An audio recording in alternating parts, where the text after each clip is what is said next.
नमस्कार. कम्प्युटर शाखेच्या विद्यार्थ्यांसाठी लॅपटॉप खरेदी करायचा आहे. तर पालक आणि विद्यार्थ्यांनी हा व्हिडिओ नक्की बघावा.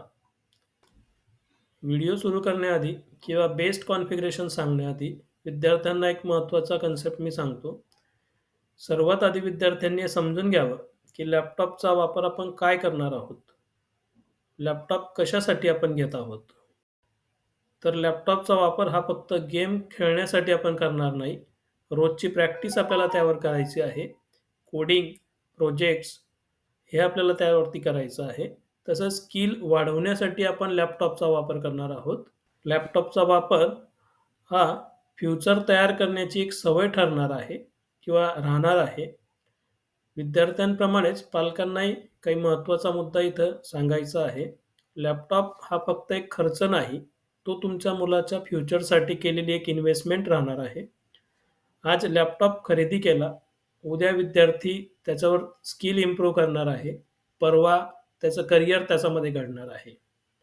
म्हणून आपण हे लक्षात घ्यावं, की तो एक खर्च नाही, लॅपटॉप ही एक फ्युचरची इन्व्हेस्टमेंट आहे. 2026 मध्ये लॅपटॉप संगणक शाखेच्या विद्यार्थ्यांसाठी खरेदी करायचं असेल, तर त्या लॅपटॉपचं कॉन्फिगरेशन असं असलं पाहिजे, की त्याचा प्रोसेसर Intel i5 असावा किंवा Ryzen 5 असावा. लॅपटॉपची रॅम 16 जीबीपर्यंत असली पाहिजे.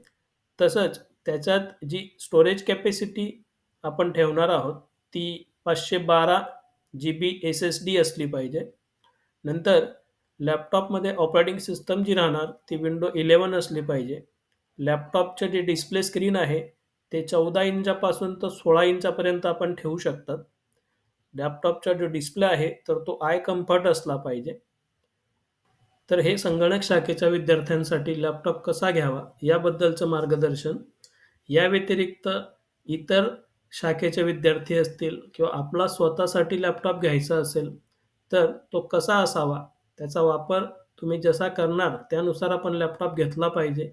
अधिक माहिती जाणून घेण्यासाठी प्रसाद कम्प्युटरला भेट द्या. आम्ही लॅपटॉप सेल करत नाही, पण लॅपटॉप घेण्याबद्दल किंवा खरेदी करण्यासाठी आपणास योग्य आणि मोफत मार्गदर्शन नक्कीच करू शकतो. धन्यवाद.